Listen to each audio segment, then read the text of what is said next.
सोनपेठ तालुक्यातील शेळगाव हद्दीमध्ये असलेल्या भाऊचा तांडा आणि हनुमाननगर तांडा याची स्वतंत्र ग्रामपंचायत करावी या मागणीसाठी बोलवण्यात आलेल्या ग्रामसभेमध्ये गोंधळ झाल्याचा प्रकार घडला असून या घटनेनंतर गावकरीमध्ये गटतट उभा राहिले आहेत। स्वतंत्र ग्रामपंचायत करण्यात यावी या मागणीसाठी बोलवण्यात आलेल्या ग्रामसभेमध्ये प्रशासनातील अधिकारी आणि शेळगावचे सरपंच यांची उपस्थिती होती।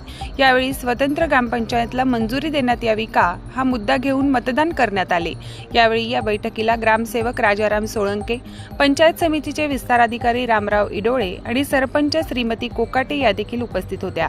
यात ग्रामपंचायतसाठी विभाजन होऊ नये यासाठी 206 मते तर भाऊचा तांडा आणि हनुमाननगर तांडा यांचे विभाजन व्हावे यासाठी 197 मते पडली। परंतु हे मतदान आणि त्यानंतर मोजण्यात आलेले मतदान योग्य पद्धतीने नसल्याचा आरोप करत भाऊचा तांडा आणि हनुमाननगर तांडा रहिवाशांनी गोंधळ घातला आहे।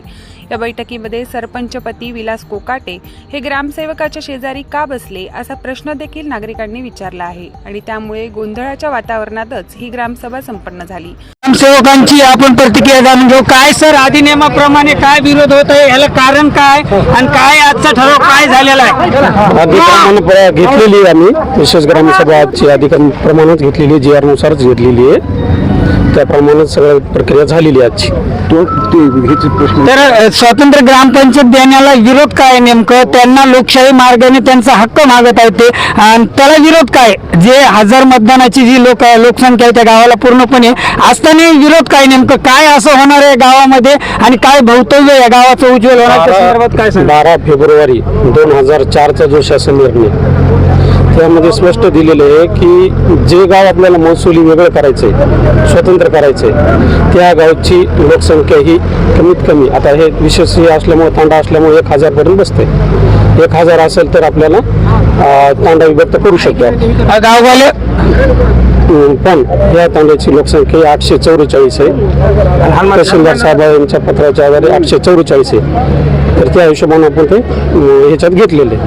तर माननीय ग्रामविकास अधिकाऱ्यांना आम्ही सांगितलं होतं की वारंवार सांगितलं होतं की बाबा इथं ग्रामसभा आहे, आम्ही आमचे लमानी समाज आहे, आम्हाला इथं कोणी मारते हे करते, तुम्ही पोलीस प्रोटेक्शन बोलवा।